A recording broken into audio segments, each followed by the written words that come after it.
nice and bright in the background. Yeah, wow, it is a beautiful day today. So we decided, we are going to soak in the sun. Yeah, because spring is here in sunny Seattle, finally.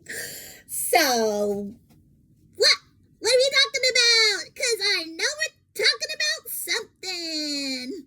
Yes, it is Let's Talk About It Tuesday. So we are talking about something, all right. And the topic that we have been wanting to go further and deeper with is SoulTalk. You remember? I hope that you're back because you're interested in this topic as much as we are.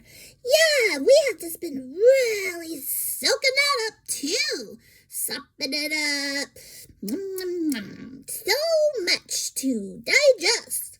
These little bite-sized morsels are about all we can handle at one time. What do you think? Yeah, I agree. So, that next little morsel we're going to get to today. Yay! And I'm just going to kind of try to, try to give you a summation of is the right word? Summary of the notes that I've taken on the next portion of the book, Soul Talk by Larry Crabb. And, yeah, he was letting us know that Christians are presented essentially with two options. That's right. Sorry, I have something in my eye today. Oh, you want me to? No, that's okay. Because it might just irritate it a little bit more. I'm going to try and let it go and see what happens. Okay, perfect. Thank you. So, the two options for dealing with our lives, because we all have struggles, problems. We're talking about when other people may even come to us with their problems and struggles. And how do we, look at the battle, not only in them that try to discern that, but first we've got to look in ourselves and know what the battle is that's going on in us, right? So, either we can learn how we have been wounded and we can receive God's healing nourishment. That sounds great. Or we can obey God as we would a stern father figure. Some of us at least know what that's like. Yeah, I know I do. And an uninvolved father figure at that, right? Some of us really have that picture of God in our lives. And we never tell him how bad we hurt, right? And that's sad. Yeah, talk about being very sad and, well, I guess I would say, what's that word? Mom. Suppressing. We would be suppressing our feelings, and that is never good. So, it says that either our hurt is the point, right? Or it's no point at all. These are the two things that we're talking about. We're gonna bring our hurt and our pain, and we're gonna focus on that. And or we just are like, no, God doesn't care about that. We're just going to obey without even considering that element. It's faith over feelings. We've heard that. And there is an element of truth to that. But it's either our wounds, Larry Crabb says, that matter more than anything else, like getting free of those, or it's wrong to even mention them. Those are kind of like that's kind of like the spectrum that we're presented a lot of times as Christians. Yeah, no good. Hey, we can probably talk about this some more on That's Not Right Thursday. We haven't had that for a while, Mom. I know. I really want to get back to that. Maybe you guys could have put in the comments some subject areas that you would like to talk about that are just not right. And we need to talk about why and what to do about those things, right? We like that topic. Yeah. Okay, we'll get to it. But we need a third way when we're dealing with struggles and pain, right?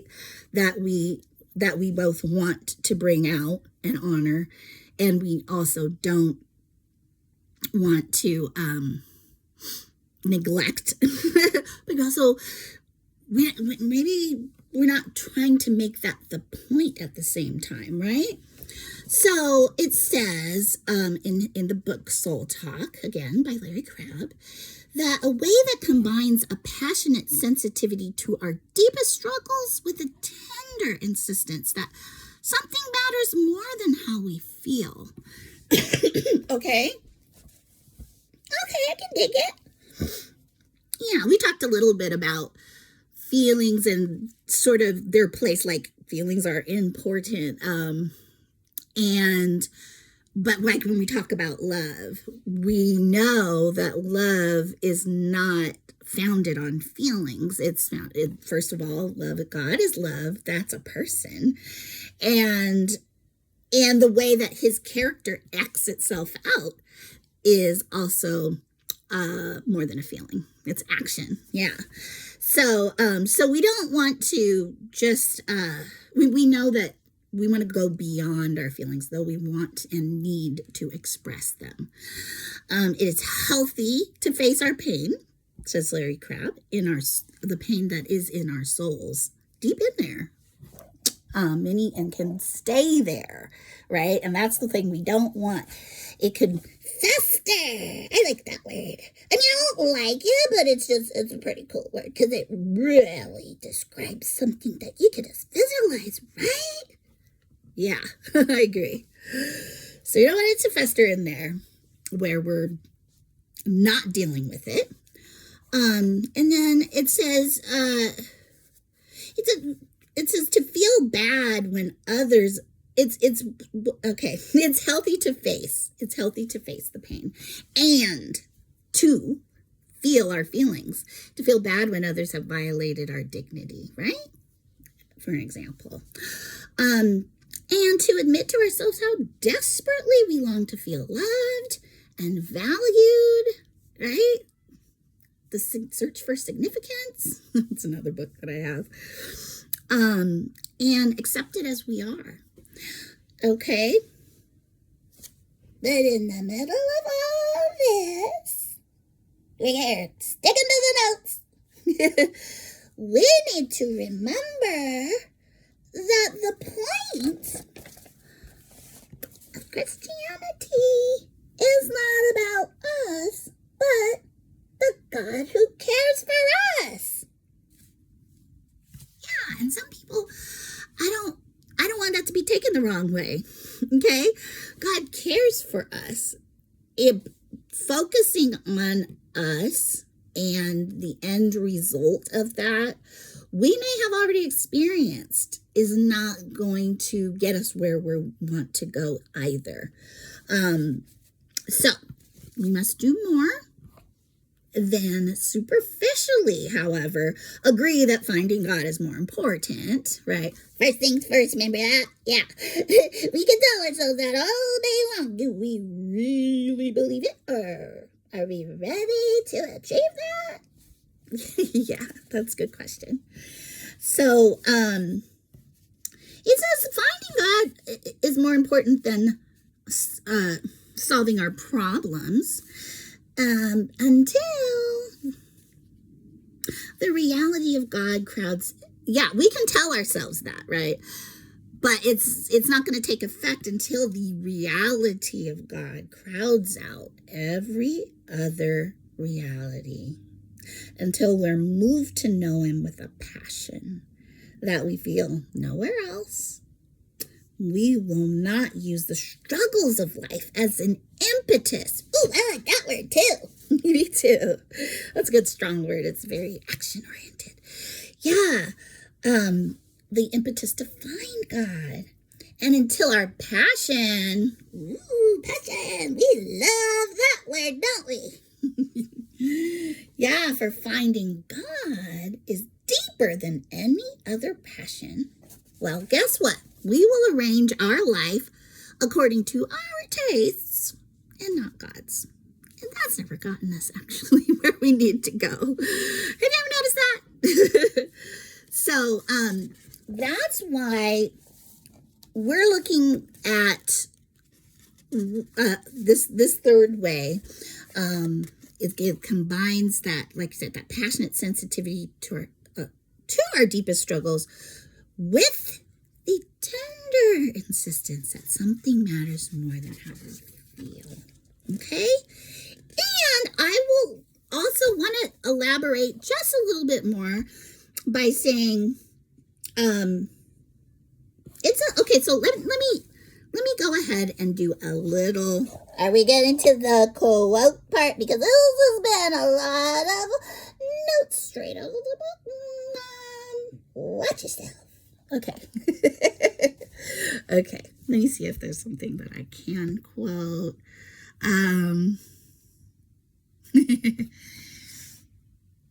Okay, this is pretty much straight from the book. Our Lord invites us to come to him as we are, pretending about nothing, feeling our pain, admitting our rage, longing to satisfy our souls with rich food. Fortunately, many have heard our Lord's invitation to come as we are, broken and aching as never before. That's good.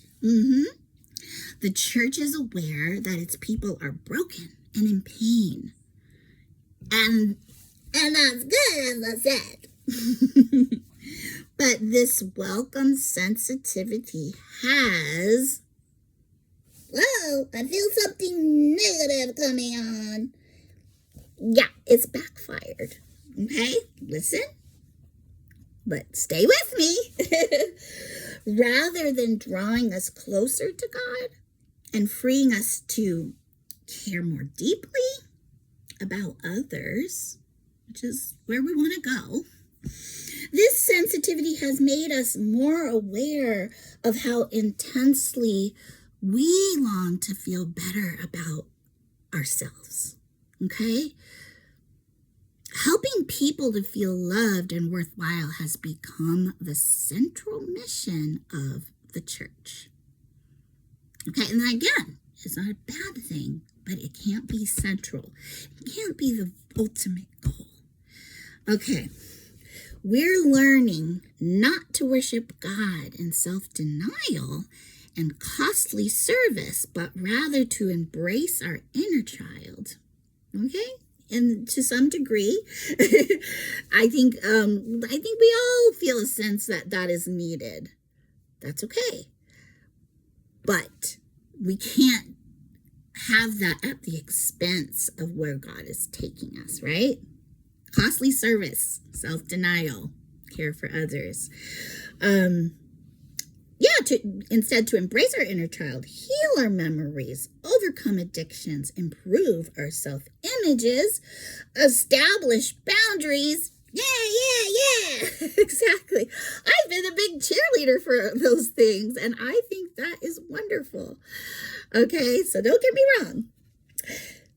Substitute self-love for self-hatred and replace shame with an affirmation. With affirming acceptance of who we are. Okay, so that's where we're too much on that side of the spectrum, because that's where we start to see, well, we have two options. We can go there, or we can just be like, no, too many feelings, don't even go there. That's too much psychobabble, right? To even express that. We need to get beyond that and neglect our feelings. And what was the word? Yeah, the word was let fester. Oh, that sounds really bad. And not right. Yeah. Okay, so you're kind of getting where we're going here with this today, right? And I'm right again, this is just a little more so that we can chew on it and we can get this into our understanding of kind of where we're trying to get this third way in here. We talked about figuring out what the battle is in ourselves first, so that we can help others to see what the battle is in them as well. And I think this was a really good step that we needed to let marinate. I like that word too. Oh, nice one. Yeah. So while you guys are letting it marinate, maybe we'll try to get in on That's Not Right Thursday. If not, we will certainly be back to talk about this more on next Let's Talk About It Tuesday. And until then, arrivederci. Sayonara. Enjoy the beautiful evening, wherever you are, morning, afternoon. I hope you will chime in and let us know where you're listening from. Yeah, that would be great, because I like learning new words in different languages even better. See you soon. Hasta pronto. Okay.